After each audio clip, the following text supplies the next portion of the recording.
Bob is the first I see. What's up, Mr. Plunkett? How you doing, buddy? Good to see you. What's up, everybody? How you guys all doing? Hope you all doing well. If you can hear me, the question of the day today, if you can hear me, is what is the best Halloween candy and why is it Kit Kats? I'm gonna start this. We're gonna start this one off with a fight. I've decided we're doing this thing.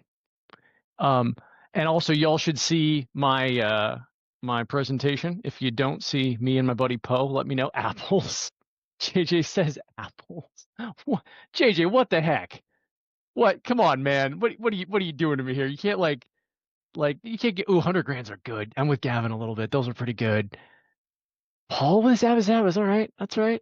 I'm enjoying the Snickers for Desiree. That's pretty cool stuff. So you guys can see the presentation, right? Just making sure.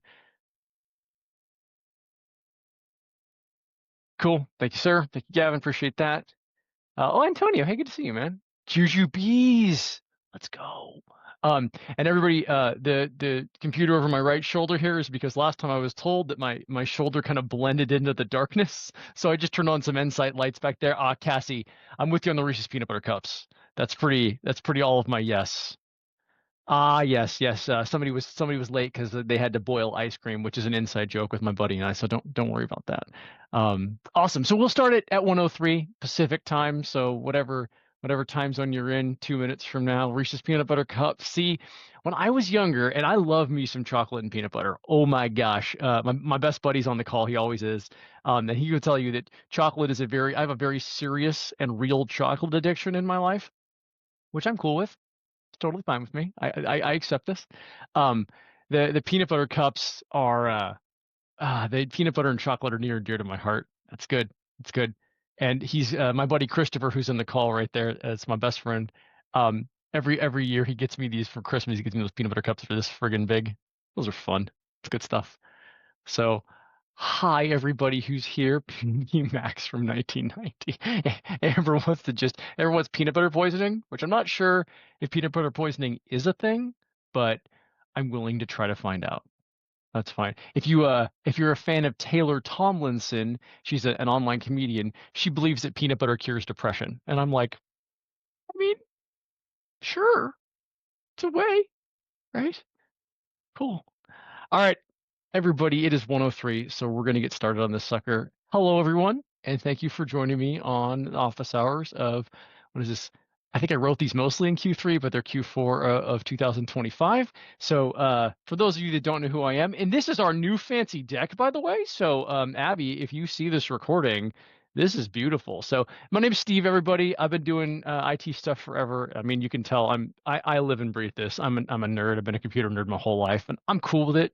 I've made my peace with this. Been here been at Insight for just over 4 years. About 25 actually. It's approaching 30 years in IT right now. I got all the certs and stuff, and we got the quote. We made the quote there. So everybody, this is a very official presentation now. I have a quote, which is for the record, I'm not doing planks beneath a cow in this picture. Although this is a baby goat. This is me doing goat yoga, which is awesome. In case you have not done goat yoga, I would recommend it. And believe it or not, although that is not a cow, it is a baby goat on my shoulders. His name is Moo, and he was cute. And so that's one of my new profile pictures. A little bit about us. If you haven't seen this, these are all the certifications we have and the awards and stuff. I'm particularly proud of the Right of Boom second place. We took second place in a big capture the flag event in February of this year. We're gonna do another one, hopefully, if they do it again this coming February at one of our big cybersecurity conferences. So hey, Angela, good to see you too. I just saw you pop in. So everybody, this is who we are and what we do. We're actually, honestly, the best places to work. One is pretty cool. It's pretty cool to work at Insight. If you're one of our clients, hopefully you can hear our joy in our calls. We really like what we do, and I happen to just absolutely friggin' love what I do and this kind of thing. I'll be honest with you, I always get a little nervous before the call. We get to about this slide, I'm like, all right, I like this and I like these people. So welcome again, everybody. So what we are doing here. This is a high-level strategic discussion. I am not going to tell you about not giving the babysitter your Wi-Fi password, although that is in our fundamentals presentation. But we are going to talk about a little bit Internet of Things. So everybody, if you're awake, give me a 1 in chat if you have been to the presentation, the fundamentals presentation, specifically the part where we talk about not connecting things to the internet that should not be connected to the internet. Awesome. Thank you. Fantastic. Because I have something about how we are living in absolutely the worst timeline of all the timelines. This is the worst one. It's about connecting things to the internet that shouldn't be, but it's usually I won't talk about that. This one has a particularly salient topic. Number two, this is suitable for executives, right? So if you're a line staff, welcome. You're welcome to join here, but we're talking risk and big moves for the organization and where capital goes and things in the world. I'm not going to tell you like, hey, this is how you look at spam. And of course, we're not going to be tactical. I'm not doing tech support here. And as much as the engineering mind really loves to do tech support, my boss makes me stay out of it. So, Jen, when you see this, I'm trying here. But let's go ahead and talk about our agenda. Now, before I finish speaking about the agenda, and I'm speaking specifically to, I'm going to say JJ Charles, Christopher, Doug, Gavin, Jimmy, a couple other people here. I want you to know that I know that this is not all the stuff that's happened this quarter. In fact, we had to spend a pretty significant amount of time trimming down this presentation because it's been a bonkers, wacky quarter. In case anybody didn't know, Land Rover suffered the biggest cyber attack in United Kingdom history, like last week, right? Um, and there was a hilarious, and we'll talk about this in the Internet of Things outage, Amazon outage. You guys may have known that kind of half the internet went down earlier this week that had some really funny side effects. That we had to trim this thing down. So please don't hang me out to dry for missing some of the things that happened this quarter. There was just too much. But we're going to talk about security and Internet of Things. That goes into the plugging things into the internet that shouldn't be. I'm going to talk about astronauts. Yes, really astronauts, and it's that's my break one. That's the funny one. And y'all, I know this is the third time I've talked about VPNs, but I want to kind of tell everybody here what's been going on in the background over here at Insight, so you can see why we say what we say and we do what we do. And hopefully I can give you some resources you can give to business colleagues or friends or family about why we don't like certain kinds of VPNs anymore. We'll go through that whole thing. So if that's good with everybody, the first thing we're talking about is the S in IoT. For those of you that don't know, IoT is the Internet of Things. So in this case, we're talking about your fridge or your smartwatch or your Roku or your thermostat or whatever the other silliness that is plugged into the internet. And now, please understand that when we say the Internet of Things, right, they are, typically not incredibly secure. And we'll get into that in a little bit, but interesting pieces of information about this. So give me a 2. Oh yeah, Edward, thank you. Lights, smart lights are another good one too. Give me a 2 in chat if you know anyone that has like an Amazon Alexa or like a Google smart speaker or any kind of smart speaker in their office. In their office, you guys are all jumping the gun. In their office at work. Oh, it's still going. That's fun. I got a hand raise from Elena. Thank you, Elena. Appreciate that. Interesting piece of information. All the information that those specific listening devices, which is very much what they are, right? Just like your cell phone is a listening device, right? That's the whole point of having a big, nice, beautiful microphone array. All that information can be subpoenaed. I'm just throwing that out there. This came up in my career several times with people that may not want all the private conversations in their office to be totally on the record in Amazon's web services or whatever. Maybe a service that stays up a little bit better this quarter. But just as a heads up on that, they're not super secure and the information is subpoenable. But it gets better. So when I say we're living in the worst timeline, what I mean is, of all the crazy, silly things that we could have thought happened, I mean, if anybody's missing something on your 2025 bingo card of things you thought would never happen but then did, here's a new one for you. So I talk all the time in the fundamentals training about not plugging things into Wi-Fi that shouldn't be plugged into Wi-Fi, because basically what you're doing, and I know I said plugged into Wi-Fi, I'm doing a live presentation, give me a break. What you're doing is you're giving the information that the manufacturer wants straight to the manufacturer. Now, there are several things that are totally fine plugging into Wi-Fi, like your thermostat. I like my house being the temperature I want it to be when I get home, or your Roku, or your Ring cameras. Yes, absolutely, 1,000% on that. All sorts of stuff. I even have my garage plugged into it because then Amazon can open and close my garage, which some people would hate. I happen to think it's safer for where I live, but it is what it is. Now, I typically say your fridge is an example. Then I give an example of what could you possibly need to plug your fridge into internet for.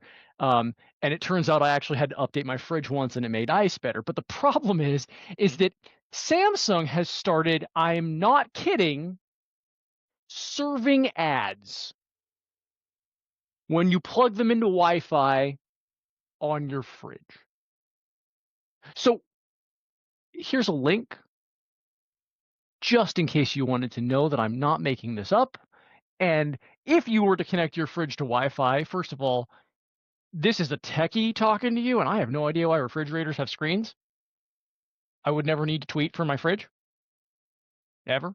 Can't see a reason to do that. But if you plug your connect your fridge to the internet, they're trialing ads. That's super fun. I'm not clear why that anybody thought they needed to do that, and I still don't know why my washer and dryer have Wi-Fi. I just want to throw that out there. But the whole point of this is, in the corporate world, and less so the home world for the context of this conversation, in the corporate world, a lot of people like gadgets, right? They've got smart things and watches, and we talked about Alexas. There's other smart thermostats, and there's stuff that you can plug around the office that just connect to your guest Wi-Fi. Now, give me a 3 in chat if anybody knows any examples of shadow IT specifically where somebody's come in and brought like networking equipment, like a Wi-Fi access point into the office, and just plugged it into the corporate network because they wanted better or different Wi-Fi. Thanks, Rogers. Appreciate you. It's happened to me a couple of times. Gerald, good to see you too. So this happens, right? Where people just bring things in from home and they plug things in, and maybe it's not a Wi-Fi device. Maybe it's their Roku, or I don't know why you plug a Roku in, or speakers, or something to that effect. JJ, I'm with you on that. JJ says if the product is free, you are the product. We're getting there. So the point is a lot of that information can be hacked. A lot of that information, the access is not terribly secure or updated. A lot of those things are just kind of odd, right? And in fact, there is a story about a large casino in Vegas, and I believe it was the Luxor, although they are cagey about it, that got hacked through their smart fish tank. I'm serious. They had a smart fish tank and a default password on there, and that's how they were ransomware. Somebody got in through that. And the reason I'm telling you this is the S in IoT, thank you, Christopher, stands for security, right? We really want to be careful about what we connect to the internet because there are so many vectors out there for you to get in, for bad guys to get in. And what we are trying to do typically from a security standpoint is reduce your attack surface, meaning the amount of things you can be compromised on. And we're going to talk VPNs in a little bit about why that's another thing. But what I do when we do risk assessments for clients and for non-clients is we try to make sure your risk profile and your risk tolerance are aligned, right? You could be very risk accepting. Day traders are great examples of this, or you could be. I know lots of musicians that don't. It is what it is, right? Or you could be a fiduciary or a lawyer, and your risk tolerance is very, very low. So when we talk about continual audits for security, and we talk about getting into things and making sure we're always doing the right things and processes and policies and all those kinds of things, this is one of the things that comes up. Hey, do you have a policy to make sure people can't randomly bring unapproved devices in, whether that's your own personal phone that you plug into your computer to transfer iTunes? Give me a 4 in chat if anybody knows someone that's ever installed iTunes or something similar on a work computer and then just plugged their personal phone into that computer to synchronize something because reasons? Right. If you all are watching chat, you can see this happens, right? So having a policy of not plugging in or connecting random stuff, and give me a 5 in chat. I'm specifically talking to people that work for attorneys, where maybe someone with their name on the door is above the law and they can do it anyway. Any 5s in chat for that one? Really? Okay, we'll see. We get that all the time. The pleading the fifth, Angela. That was good. I like that one. So yeah, in case you're wondering, this is in my fundamentals training too, of course. Um, uh, just so you know, remember LastPass? LastPass got radically compromised, and they said the bad guys were out, and then it wasn't. I'm sure it does happen on attorney firms too, Peter. It's really really easy for attorneys to say, hey, the managing partner just doesn't have any rules. Um, Remember when LastPass got hacked? Both of the attacks, first the one they thought they got out and didn't, and then the second one were from Plex. Plex is a media server effectively, and don't screw me if you actually know what Plex is, but that's the best way to describe it. It's a home media server, and one of the main engineers had an insecure version on their home network and logged into their Google account, and that's kind of how they got in. The whole point is the home device or the unsecured thing, the Internet of Things, the shadow IT is what we're kind of talking about right here, is how they got in. Corporate devices have the same vulnerabilities, everybody. They really do. I would love to tell you that, the Linksys firewall or Wi-Fi that's plugged into your server room covered in cables and old coffee cans in your server is totally fine and safe. But there's a reason, and Joseph Rogers is in this call. I pick on him because he's one of our account managers. He will love it when I say something to that effect of, hey, this is why we update things and this is why we go through stuff, is because um, sometimes things just go out of support, or they aren't, we don't know about them, or they're plugged in somewhere 20 years ago to solve a problem for someone who doesn't even work here anymore, and now there's a huge vulnerability. This happened to Sony as well. Shut their entire PlayStation network down by a very, very old web server. This is why we do these kinds of things. So the reminder of this, the reason I'm kind of telling you all this, is security's job is not to say no, although it definitely is actually that. Our job is to say, is the juice worth the squeeze, effectively, right? Is the benefit you're getting out of this device, service, vendor, connection, software, is it worth the connection to your equipment, to your network, and opening up those additional vulnerabilities?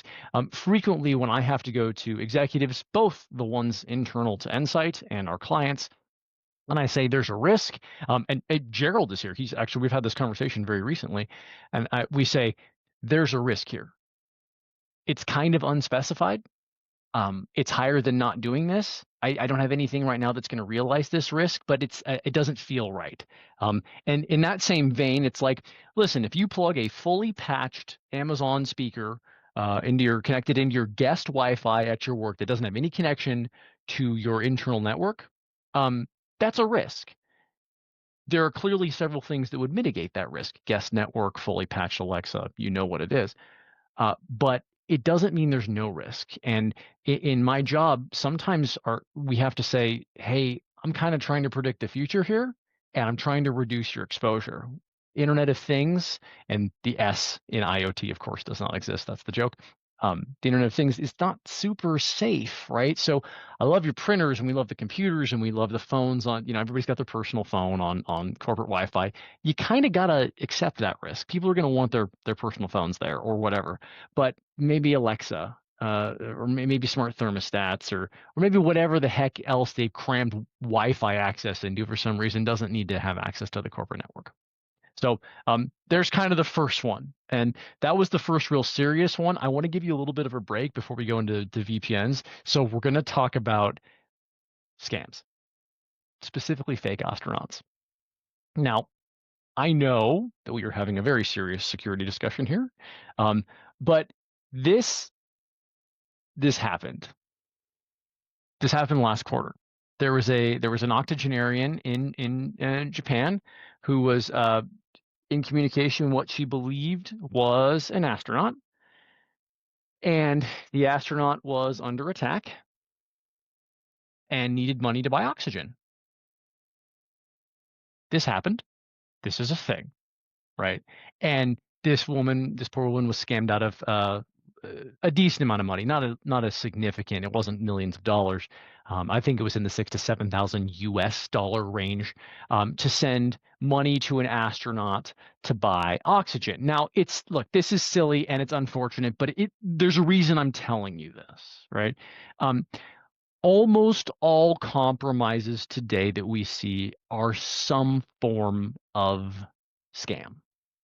It's something where we're trying to trick humans to get them to do something they wouldn't. And everybody, I think I'm at 6. Give me a 6 in chat if you know anyone in your personal life, not professional, that has fallen victim to some kind of a scam or gotten close.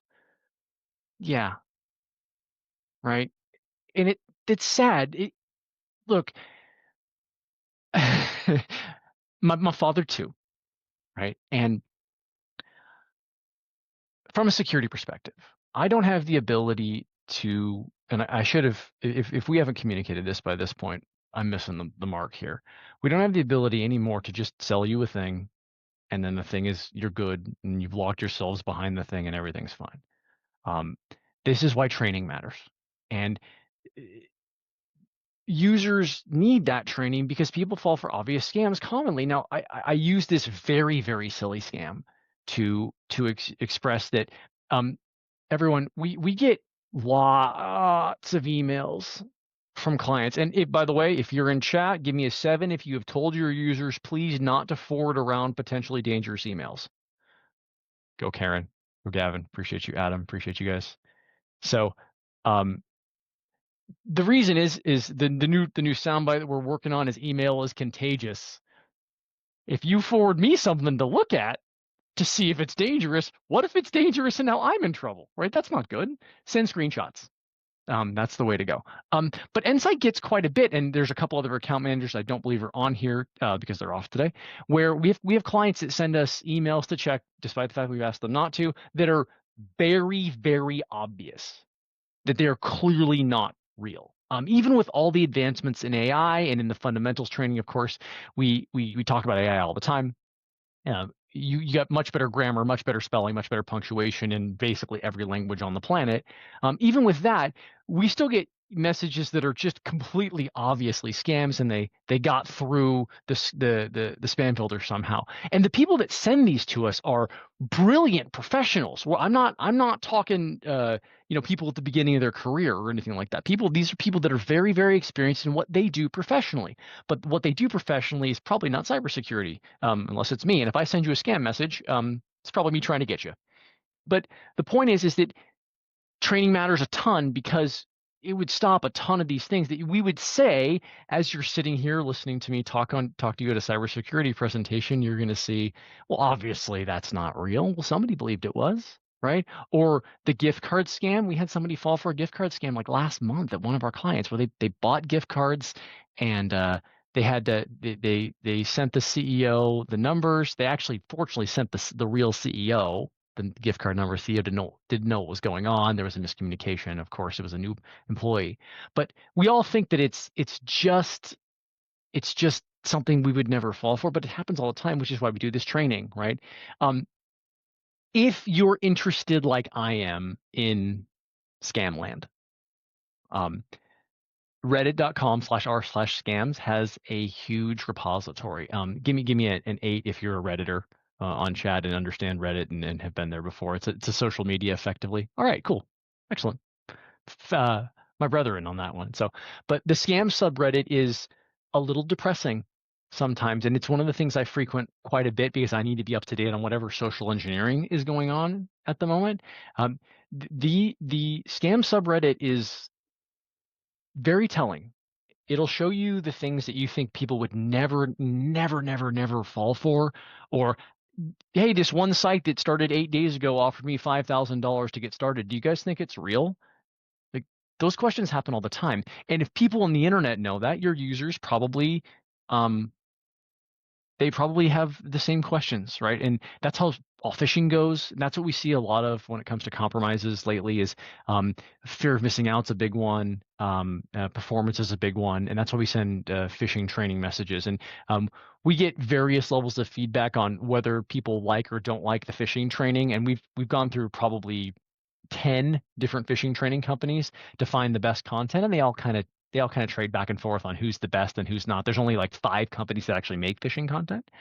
Um, and the whole point of this is to say we're trying to get people to be trained because there's nothing I can do to keep up with the bad guys, right? They've got so much more time, money, people, energy, resources, brain power than I've got.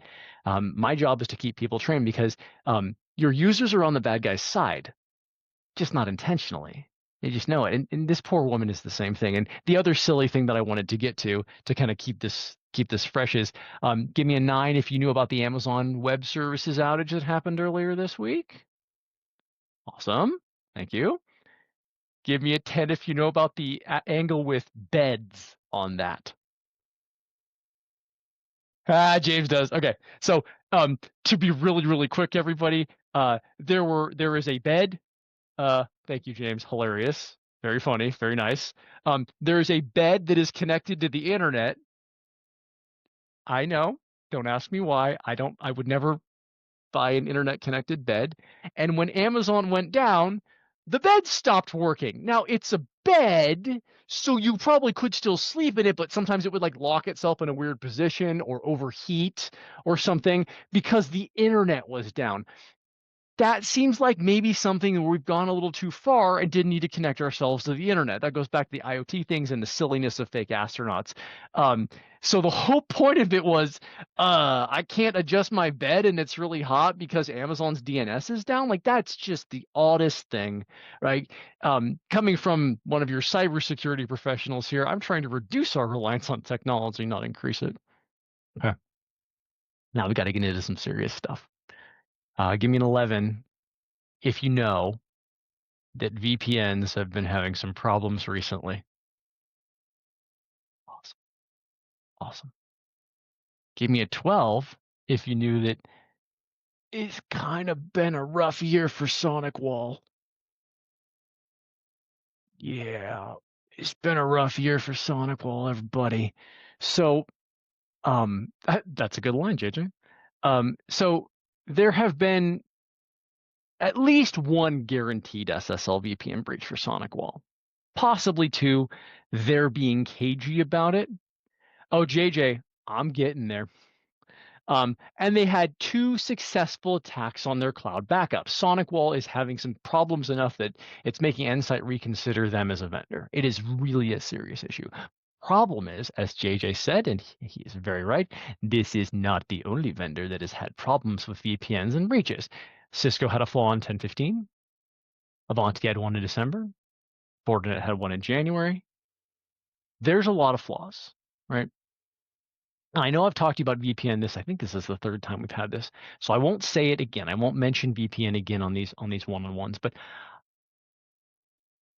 in the last 3 months, 2.5-ish, since we last spoke, Nsight has 7 SSL related VPN breaches.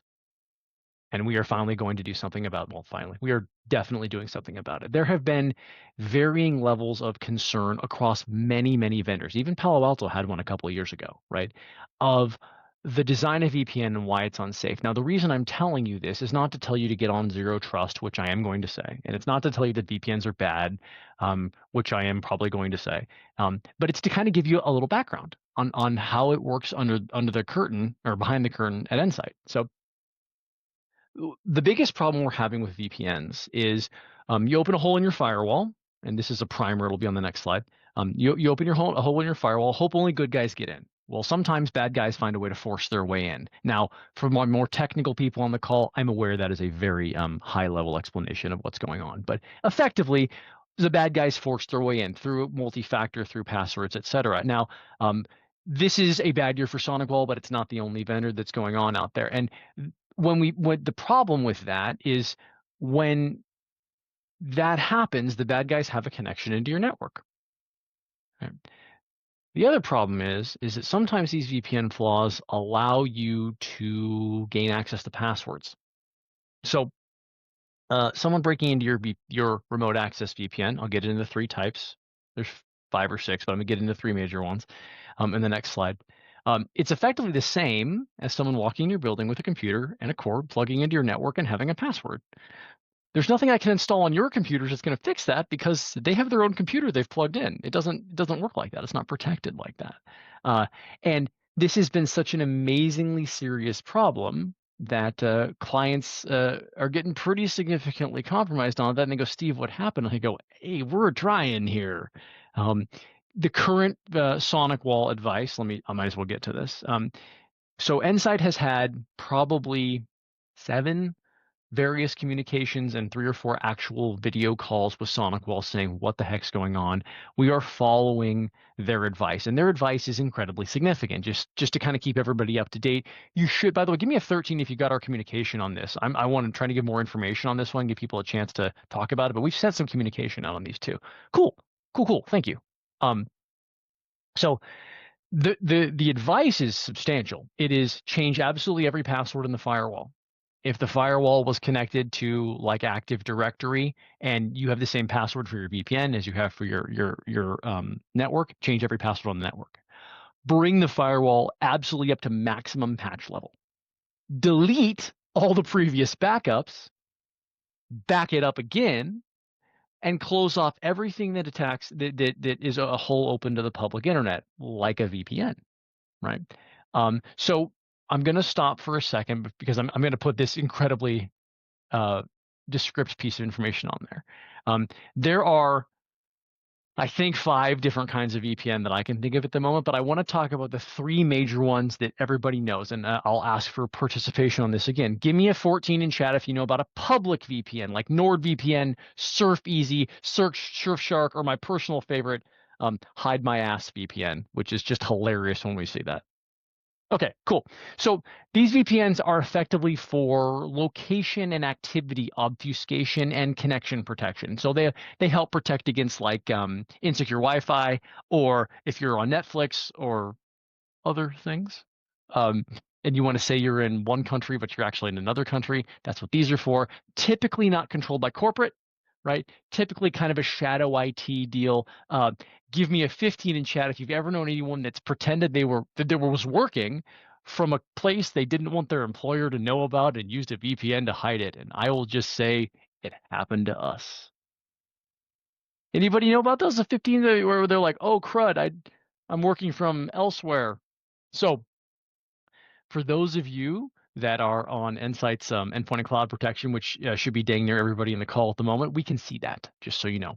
So I might, or should I heard some from North Korea. So this actually does happen sometimes where people, we lock people out geographically, and then they connect in from a VPN that is terminated in the United States, and now they're working from the US, and it's odd. That's the first kind of VPN. We don't like those, not because we think they're particularly insecure from a technological standpoint, but because they're hard to track, and they are an indicator of compromise. So from a security perspective, an indicator, so I don't always know that you're a bad guy, you're looking at data. It's just like one of those things, like if you have 5 of these 10 symptoms, you probably have schizophrenia. Or in this case, if you have several of these indicators, you're probably a bad guy. Just being in England, for example, isn't one of them, or just using these VPNs isn't one of them. But if you use a VPN that's from a country you're not you're not supposed to be where you are, and you're doing some other stuff, then that's a group of indicators of compromise. From a corporate standpoint, there's very, very little use case for a publicly available VPN. We have zero trust, and it accomplishes the exact same goals, but it's controlled and logged and monitored by corporate. So when we see someone that is using a public VPN, it's not necessarily a security risk from a technological standpoint, but it could be an attacker. And that's why we tend to lock on those things unless you tell us this is a VPN I use. So that's the first one. Not super concerned about that VPN.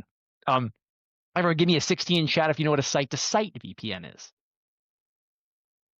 Hey, look at that. Nice, cool. So this one's pretty straightforward, right? I got 2 sites physically separated, and I want to connect them through the internet. And so we just use a router-to-router based VPN. Now, there have been some concerns recently with SonicWall's backup breaches, not their SSL VPN stuff. So this is their cloud attack on SonicWall. Those are challenging, but a site-to-site VPN is inherently dramatically more safe because it's looking for an endpoint and a beginning point, and they're only coming from those 2 points. So if someone else tries to make a connection, but it's not my other side, it's literally just a tunnel. If it's not my other side, we're just going to say no. It just doesn't work. Now there's fancy technical hacking around that, so we don't have to always. It's not always like that, but effectively similar, right? So we got the two VPNs we're not super concerned with. From a technological standpoint, our public-based VPNs, well, there's probably not really a use case for that corporate-wise, and site-to-site, of which there are a lot of corporate use cases for, 100%. Now, that gets us into remote access VPNs. And I said SSL VPN here because it's simpler, but I do genuinely mean a VPN that accesses remotely. And the problem is the design of an SSL VPN. So here's a primer on how they work, right? We open a hole in your firewall and we listen, right? That hole has to be available for the internet, or people could only VPN in from certain locations, which is, kind of defeats the purpose of remote access, right? So what happens is we open a hole in the firewall and anyone in the world can come in and connect, and we hope the connection is safe and secure.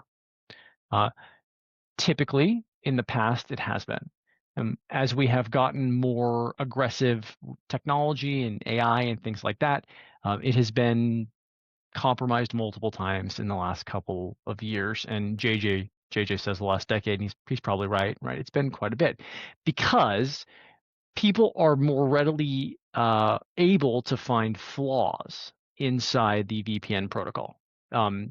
The ability to say, "Don't worry, I'm a good guy. I deserve to be here," is easier to break through. So the problem comes with listening from everywhere. We have this one little device, this one little firewall that says, "I'm good at and capable of authenticating people." And if they break through, they're in.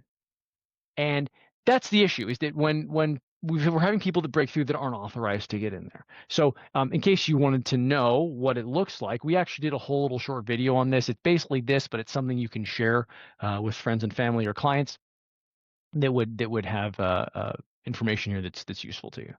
So the deal is the risk in VPN is inherent.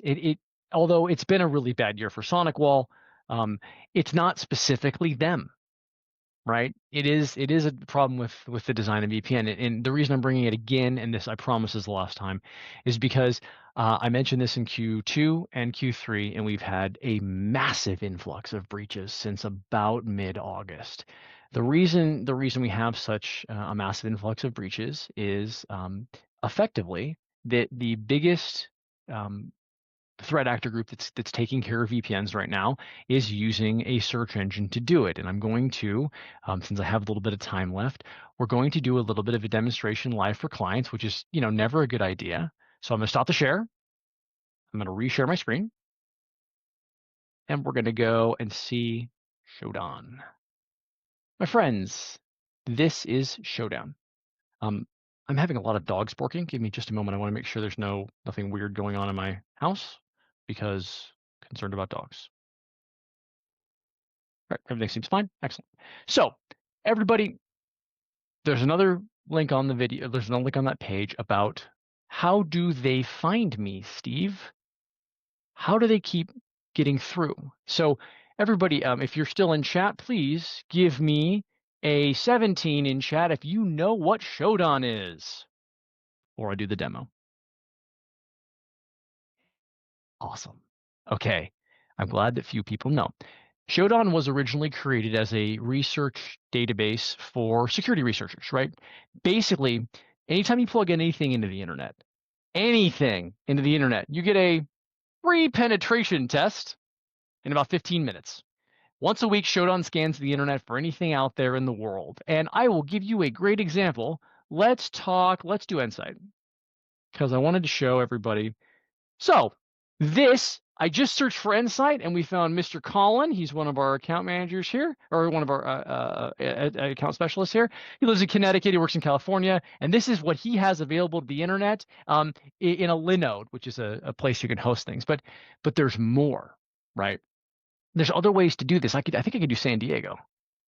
Here. So here is a list of anything that has anything related to San Diego. Now, I know this one shows up in San Francisco, but that means there's something around here that's San Diego. Here is a SSL bad gateway. There's a Keep Alive. It's a Google server.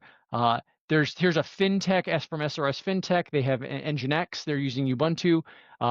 This is basically a completely searchable database of things plugged into the internet, what they are, what version they are, what they are responding to, and it's easily searchable and categorized. Okay, I'm gonna let that sink in for a second. This exists. Now, I can also search for my personal favorite. Let's just pick on them. Sonic Wall. Hey, look, these are China, but Hong Kong, Japan, Tokyo. This is a Sonic Wall right here. This is composed by spip.net. I can tell some things from the IP addresses, et cetera here. But people say, Steve, how do they find me? I say they're not, because I'm going to go back to the actual presentation now. But what's really important to point out here is Shodan has you can all see the presentation again, right? Make sure I'm in the back on the slides. Yeah, I'll take that as a yes, but when somebody sees it, thank you, Tiff. Shodan can also be accessed programmatically, meaning I can connect to their API, their application programming interface, and I can absolutely scan for everything with a specific thing, location, vendor, IP address, specific vulnerability. I can load those into a database, and then I can use my AI to go attack those things. That is exactly what the Akira group is doing with Sonic Walls right now. It is no longer a matter of if. It is a matter of when. It always kind of has been, but now we can prove why. So I've gotten many questions from clients and prospects and other people I'm working with. How do they find me? They don't. The good guys do. The bad guys just use the good guys' tools to launch attacks. So while ostensibly Shodan is a very good white hat, not bad guy thing, the bad guys can use it. They can look at their attacks and they can look at the vulnerabilities in the database out there and go searching as they see fit. Just a couple other pieces of information you might want to know, right? My cost for a lifetime license, now it's a low level license because I'm not trying to breach our clients, was $59. They have licenses up to $200 entire dollars a month that will allow you to have very high levels of access and hit things all the time on things like this. But the whole point of this is to say, when I'm telling you there's a risk and that it's coming, if there's anything, they're going to find it. That's how AI works. That's how programmatic access works. And that's how VPNs keep getting compromised. That's why I'm mentioning that it's not specific to a specific manufacturer or an implementation. The design of open a hole and hope doesn't work so well anymore. The very brief zero trust primer, the reason zero trust is slightly better, or it's significantly better, is that all that authentication takes place offsite. In our case, in Cloudflare's cloud, and you're actually dealing with more than just your firewall's resources of an entire organization, and you can connect it to various identity providers like Microsoft. So I know that's scary, and there's another video on our site on a little bit more on Shodan and how it works and why. You please feel free to enjoy those. But I wanted to tell you that I did have some silly stuff this time, and this will be the last time that I mention VPNs. I'm trying to explain that our job is to keep up with changes, and it changed. It really did. It's not related to SonicWall. Again, bad year for SonicWall. Last year was a bad year for Fortinet. It's going to keep happening. This is where we're at right now. So let's go to the summary. We do some questions because we always get those things, and we got a little bit of time left. I want to make sure I don't miss anything. So IoT has very, very little security baked into it. Just in case you're wondering, plugging things into your corporate network, maybe not. Maybe not if you can avoid it. Astronauts and scams. Remember that scams are the biggest concern we have right now, with the exception, of course, of what I showed you after it. Technologically, it's kind of hard to break into stuff. It's dramatically harder to have the skills to break into things and hack the firewall than it is to just trick somebody. And that's why you see most of these like phishing compromises are the big deal right now. And I use the astronaut and the actual fish tank at the Luxor in Las Vegas as examples of IoT is not super great, and the things you think people wouldn't fall for, they do a lot, and it's not because they're stupid, right? And I do have a presentation on how every time we make something idiot proof, they find a better idiot. In this case, it's that if you send out 20 million emails, somebody's going to click on something. Otherwise, spam wouldn't exist. It's clearly working in some fashion. Sonic wall and changes. Ensight is attempting to phase out VPNs. We just don't think it's safe anymore. Remote access VPNs. There are other kinds. The specific remote access ones in favor of zero trust. My job is to tell you when something changes and when the bad guys caught up. Well, they did. VPNs were broken. Everybody, if you're in chat again, in 2015, I'm going to say a 17 in chat.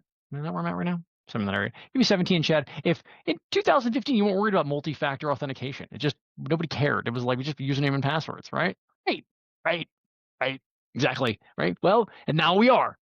Now you dang well better have multi-factor on friggin' everything, or so you're gonna get your password compromised. Well, this is where VPNs kind of ran their course. We believe this is where it changed.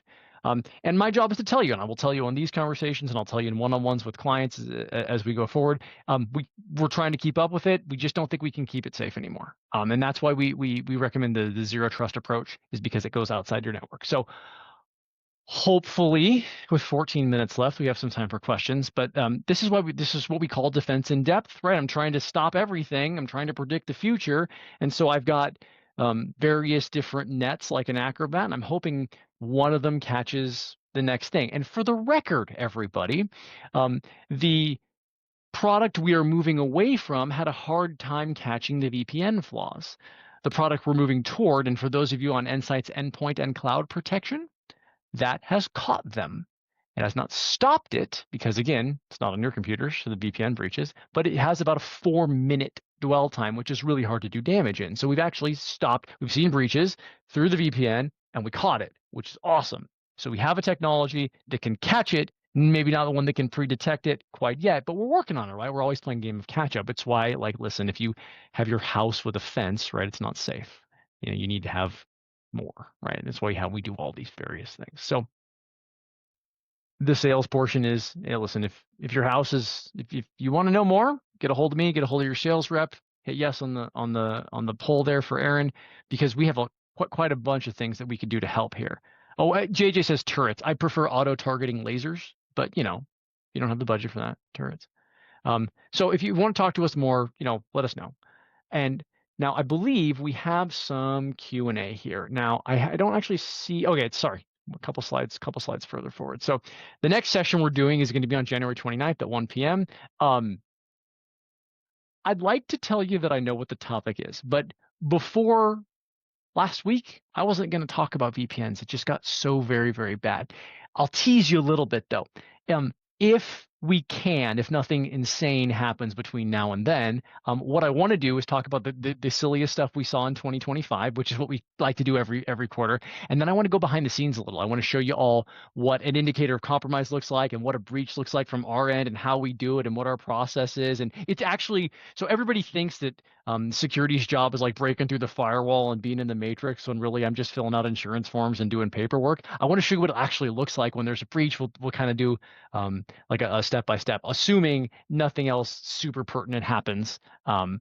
If you'd like to join us, there's a barcode that's gonna show up here in a minute, or you can go to office hours and register, and we can also automatically register for the 2025 sessions. If you are a managed security client in this call, you have already been registered, and you're all set to go on that one.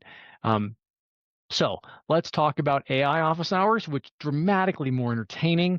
Michelle, who's our development manager, does a fantastic job with her team. I will be there as well. Join us on the registrations if you want. I cannot vote. It's a similar format, but there's some training. We do some really good stuff on how to create GPTs and stuff like that. And I'm getting to Q&A. Don't worry about it. It's coming. There's another barcode to be scanned, et cetera, et cetera. But let's do some Q&A here.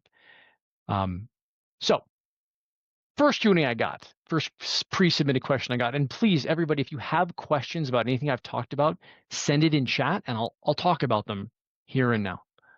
Paula, got several others, so there we go. We're working on this in a minute. I see the questions coming into webinar chat. Thank you very much. The first question: I received a call from my bank's fraud department. While on the phone with them, I looked up the phone number, and it was their fraud department. I was cut off and called the number back. It was their fraud department, but the lady I spoke with said they didn't call me. How do you protect yourself from something like this? You call the number on the back of your card. So if the person that's in this submitted this question is here, everybody please Incoming calls should never, ever be treated as gospel, right? In the same way where, if your bank calls you, you always should hang up and call the number on the back of your ATM card. Microsoft doesn't ever call people offering tech support. Amazon doesn't call people offering account problems, right? They'll send you an email. They have a way to get a hold of you. The IRS doesn't call people, right? They know how to get a hold of you. And, oh, James had this happen yesterday. Nice. Thank you for the relevant comment. Appreciate that. Phone numbers are spoofable, everybody. Please, please, please call back in. Right? It's really, really, really important to ensure that you are calling specifically the number you know. And for those of you who've taken our fundamentals training, we call this multi-channel verification. If you get an email, call somebody. If somebody calls you, send them an email. Pick a different type of medium to communicate with people, and that'll help with that. But never trust somebody calling you. Your phone number's out there. It's on the dark web. It's everywhere. If you did not, thank you, perfect, Christopher. If you did not initiate the call, do not give out any information. Thank you. I will call you back. Perfect, done, perfect, done. Next one.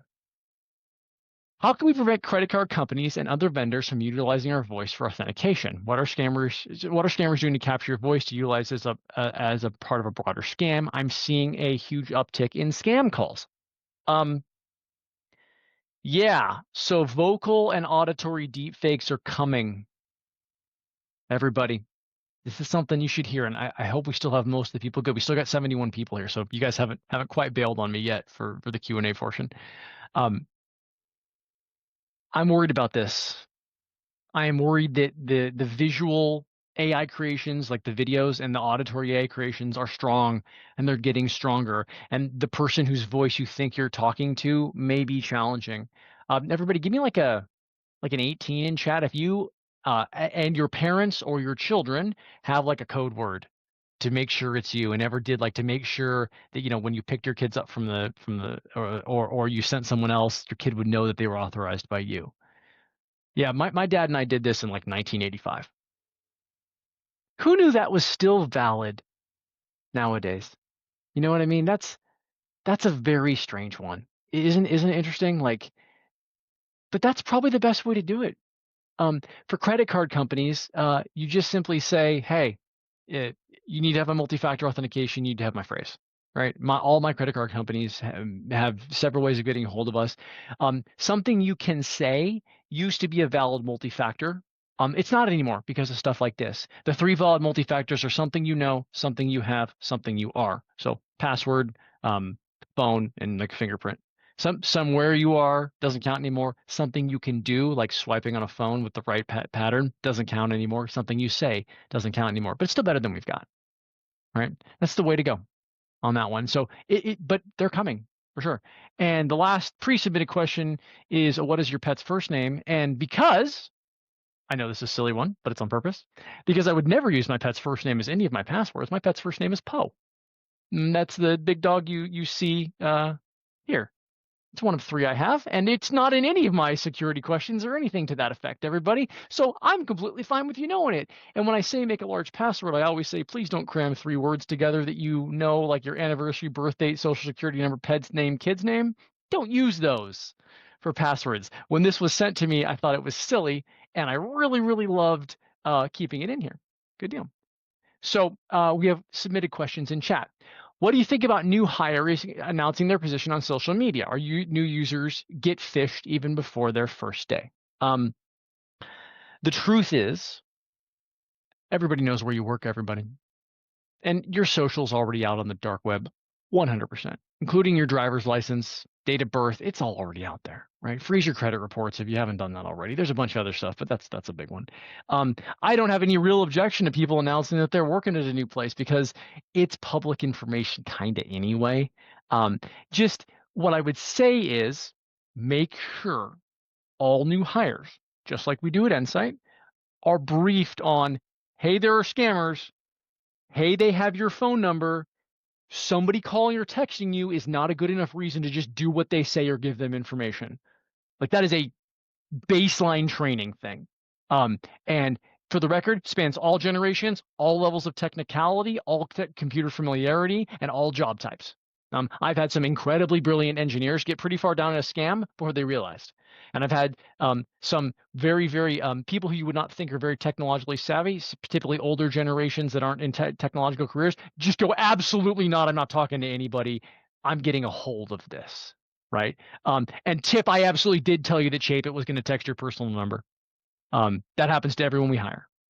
Good deal. Um, Next question. Bob asked, has Zero Trust got any faster? We noticed a pretty severe drop in throughput with ZTNA. ZTNA and VPN should be equally performant.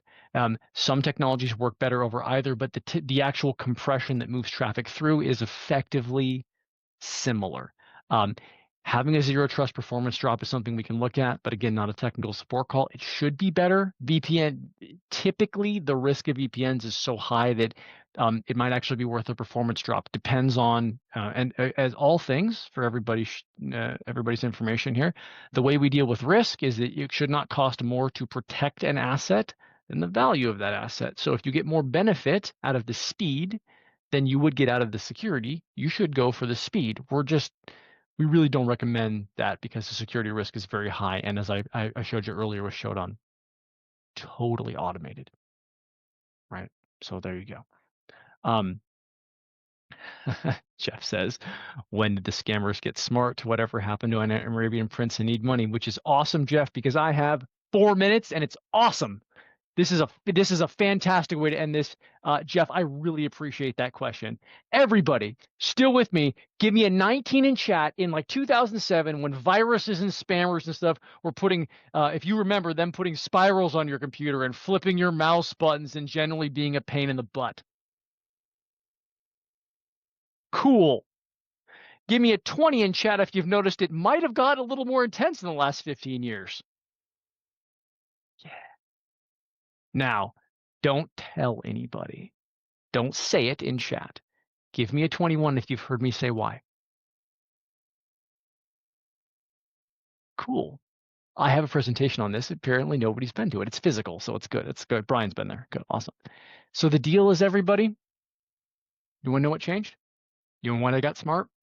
Why my job changed? Why it's all harder? What powers all of our recommendations today? Bitcoin. It's because of Bitcoin. Back in the 2000s, people had basically just the motivation was being silly or learning your skills or just being a pain in the butt.